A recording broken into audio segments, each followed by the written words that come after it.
What's up guys, Assalamualaikum dan salam sejahtera kepada korang semua yang sudi menonton Saja Sembang. Aku Faizwan. So, cerita pasal KWSP ni aku nak babitkan dengan isu akta.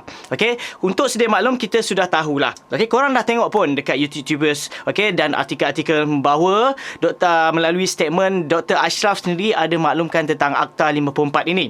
Okay, iaitu Akta Pengeluaran. Okay, maksud aku Akta 54 ini aku khususkan untuk KWSP, okay, bahagian pengeluaran sahaja. Tetapi akta yang besar KWSP iaitu 1991 merujuk kepada kesemua intipati KWSP. Bukan sahaja melibatkan pengeluaran tetapi melibatkan bahagian-bahagian yang lain juga. Tetapi khusus bagi korang yang nak dengar pasal akta ini, aku akan jelaskan. Dan walaupun korang ada tengok, okay, ada YouTubers, ada pun artikel, mana-mana pun ada mengeluarkan statement bahawa inilah orang kata berita baik. Sebelum ini pun aku ada maklumkan tentang pasal akta, peluang cerah tu tetap ada.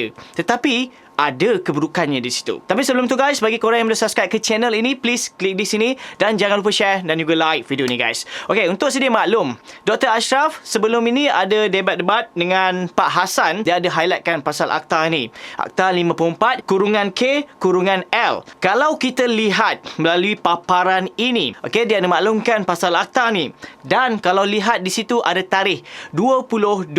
Bermaksud tarikh ini digubalkan pada tahun 2020 ketika pengeluaran Air Lestari, Air Sinar dan Air Citra yang terbarulah, iaitu ahli kumpulan wang itu memerlukan pembiayaan bagi maksud kelestarian hidup, dan yang L, ahli kumpulan wang itu memerlukan pembiayaan untuk menambahkan pendapatannya bagi maksud keberterusan hidup. So di sini dia bergantung kepada situasi sekarang. Kalau kita lihat bahagian kurungan M, okey, dan ahli kumpulan wang itu memerlukan pembiayaan untuk menambah pendapatannya bagi maksud kelangsungan hidup disebabkan oleh pelaksanaan Pelan Pemulihan Negara di bawah Akta Pencegahan dan Pengawal Penyakit Berjangkit 1988, Akta 342 untuk mengawal ataupun mencegah merebaknya penyakit Coronavirus 2019 COVID-19. So kalau kita tengok ketiga-tiga akta ini bersangkut paut. Sebab itulah dia ada dan. Dia tak maksudkan dengan atau.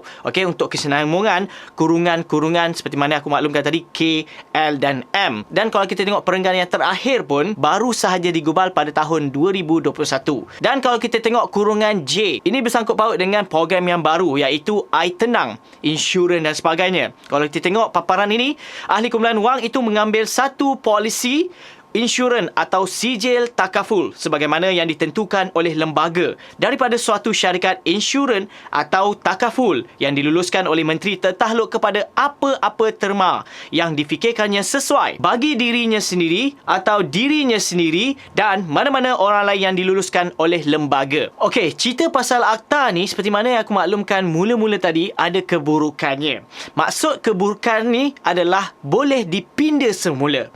Okey, tetapi kalau kita tengok melalui Akta KWSP 1991 yang menunjukkan paparan ini memperjelaskan bagaimanakah proses akta ini boleh dipinda. Suatu akta untuk mengadakan peruntukan undang-undang yang berhubungan dengan suatu skim simpanan untuk persaraan pekerja dan pengurusan simpanan itu bagi maksud persaraan dan bagi perkara-perkara yang bersampingan dengannya.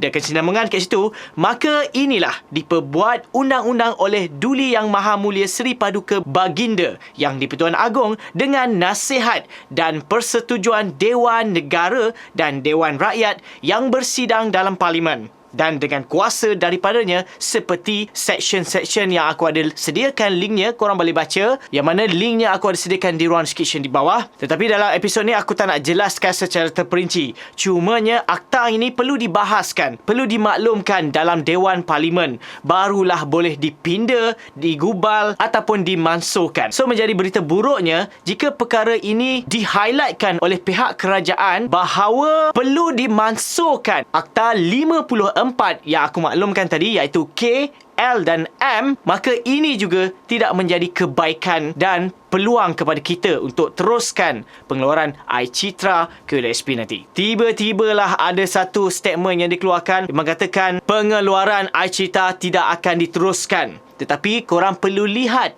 akta di bawah KLOSP, okey, iaitu 1991 bahagian 54, iaitu bahagian pengeluaran sahaja, dan korang lihatlah situ jika ada tarikh yang aku maklumkan tadi, tarikh 2022.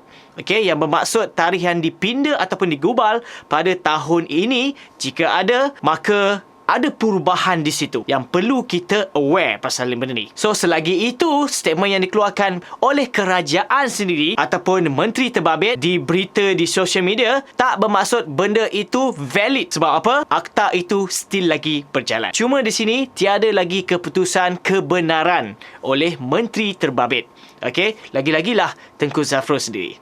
So, itu sahaja perkongsian aku dalam episod kali ini. Diharap sikit sebanyak memberi info yang terkini daripada channel Saja Sembang. Bagi korang yang belum subscribe ke channel ini, please klik di sini dan jangan lupa share dan juga like video ni guys. So, jika korang ada sebarang cadangan, korang ada sebarang pandangan, just komen saja di ruang komen di bawah. Aku Faizwan.